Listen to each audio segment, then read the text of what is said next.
A'udzubillahi minasyaitonirrajim. Bismillahirrahmanirrahim. Alhamdulillahirabbil alamin wa bihi nasta'in wa ala umuri dunya waddin. Wassalatu wassalamu ala asyrafil anbiya'i wal mursalin wa ala alihi wa sahbihi ajma'in. Rabbi shrah li sadri wa yassir li amri wahlul 'uqdatam min lisani yafqahu qawli. Amma ba'du. Alhamdulillah, puji dan puja syukur kita kepada Allah Rabbi, yang mana Allah telah memberikan kesehatan jasmani dan rohani sehingga kita dapat melakukan aktivitas sebagaimana mestinya. Dan tak lupa juga salat dan salam kita haturkan kepada junjungan Nabi besar Muhammad sallallahu alaihi wasallam. Oke, baik, di pembelajaran pada bab pertama kita, yaitu tentang iman kepada Allah Subhanahu wa taala. Asmaul Husna, tentang Asmaul Husna, yaitu nama-nama Allah yang baik. Kemudian iman kepada Allah Subhanahu wa taala. Iman kepada Allah secara harfiah, iman artinya percaya atau yakin, ya. Percaya atau yakin. Sedangkan menurut istilah, iman berarti percaya, meyakini dengan sepenuh hati, mengucapkan dengan lisan, dan membuktikan dengan perbuatan. Jadi kita yakini dengan hati, dan kita ucapkan dengan lisan, dan membuktikan dengan suatu amal perbuatan kita. Jadi yang namanya iman itu adalah yakin dan percaya. Yakin dengan sepenuh hati bahwa Allah itu ada. Tidak hanya diucapkan dengan lisan, tapi kita buktikan dengan suatu perbuatan-perbuatan dan amalan-amalan yang diajarkan oleh Allah Subhanahu wa ta'ala. Tanda-tanda keimanan dalam diri seseorang itu dapat dilihat dari amal perbuatan yang dikerjakan, karena kepribadian diri seseorang merupakan pencerminan iman yang ada dalam diri seseorang. Jadi suatu perbuatan itu bisa mencerminkan suatu keimanan seseorang tersebut.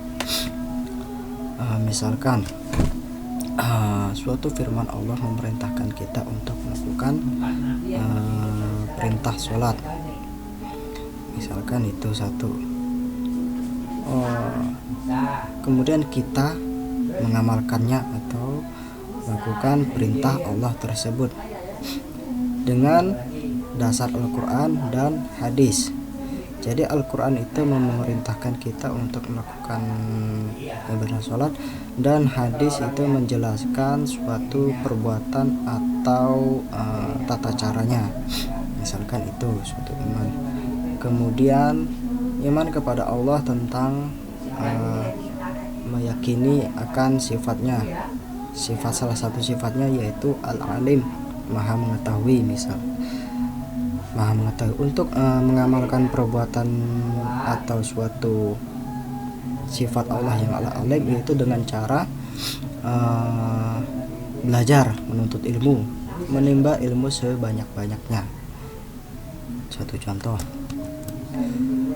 firman Allah Subhanahu wa taala dalam surat An-Nisa ayat 136, ya ayyuhalladzina amanu billahi wa rasulihi wal kitabil ladzi nazzala ala rasulih wal kitabil ladzi anzala min qabl wa may yakfur billahi wa malaikatihi wa kutubihi wa rusulihi wal yaumil akhir faqad dhalla dhalalan ba'ida.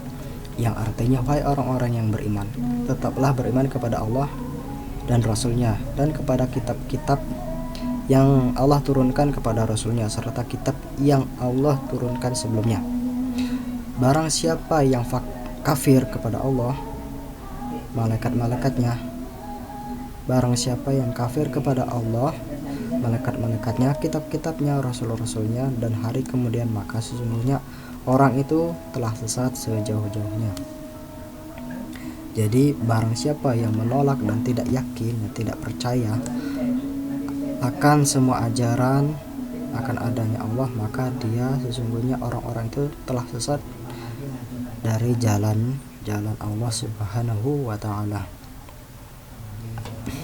Jadi iman itu ada satu, iman kepada Allah, yang kedua kepada Rasulnya, yang ketiga kepada kitab-kitab Allah yang diturunkan kepada Rasul-Rasulnya, baik itu kitab yang sebelumnya atau baik kitab-kitab yang diturunkan sebelum Al-Quran, seperti mushaf, yang kemudian ada juga kitab Zabur, Taurat, Injil yang diturunkan oleh Rasul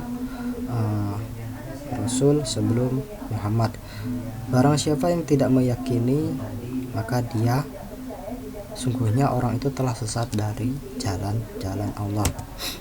Kemudian keimanan seseorang itu bisa tebal dan tipis, bisa bertambah dan berkurang. Salah satu cara untuk meningkatkan keimanan kita kepada Allah adalah dengan cara memahami nama-namanya yang baik dan indah, atau disebut dengan Asmaul Husna. Itu salah satu cara meningkatkan keimanan kita, dengan cara mengamalkan suatu nama-namanya yang indah atau Asmaul Husna. Asmaul Husna artinya nama-nama Allah yang baik.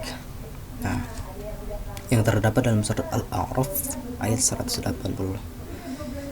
Walillahil asmaul husna fad'uhu biha wa dharul ladzina yulhiduna fi asma'i sayujazawna ma kanu ya'malun. Hanya milik Allah Asmaul Husna, maka bermohonlah kepadanya dengan menyebut Asmaul Husna itu, dan tinggalkanlah orang-orang yang menyimpang dari kebenaran dalam menyebut nama-namanya.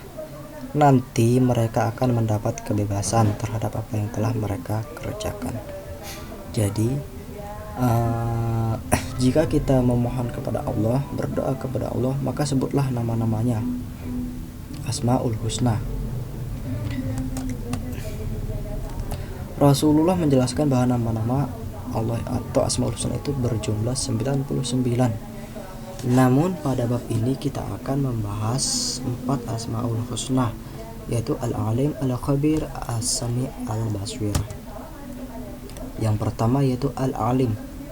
Al-Alim, apa artinya Al-Alim? Yaitu maha mengetahui. Allah Subhanahu wa ta'ala maha mengetahui yang tampak atau yang gaib. Pengetahuan Allah tidak terbatas oleh ruang dan waktu. Segala aktivitas yang dilakukan oleh makhluk diketahui oleh Allah Subhanahu wa ta'ala. Bahkan peristiwa yang akan terjadi pun sudah diketahui. Dengan kata lain, pengetahuan itu tanpa batas dan luar biasa, tanpa batas dan luar biasa. Agar lebih yakin, maka perhatikan firman Allah. Firman-Nya ini terdapat dalam surat Al-An'am ayat 59. Nih. Al-Alim. Jadi salah satu sifat Allah yaitu Al-Alim, yaitu maha mengetahui. Jadi Allah itu mengetahui segala hal yang ada di laut, di bumi, di langit, dan di darat. Semua hal-hal yang terkecil sekalipun, baik itu makhluk hidup atau makhluk yang tak kasat mata yang manusia itu tidak mengetahui, Allah maha mengetahui. Baik itu suatu perbuatan atau sifat atau keadaan yang akan terjadi ataupun sebelum terjadi dan akan sesudah terjadi. Firman Allah surat Al-An'am ayat 59, wa 'indahu mafatihul ghaib la ya'lamuha illa huwa wa ya'lamu ma fil barri wal bahri wa ma nasqutu min warqatin illa ya'lamuha wala hambatin fi dhulumatil ardi wala radbin wala yabisin illa fi kitabim mubin. Dan pada sisi Allah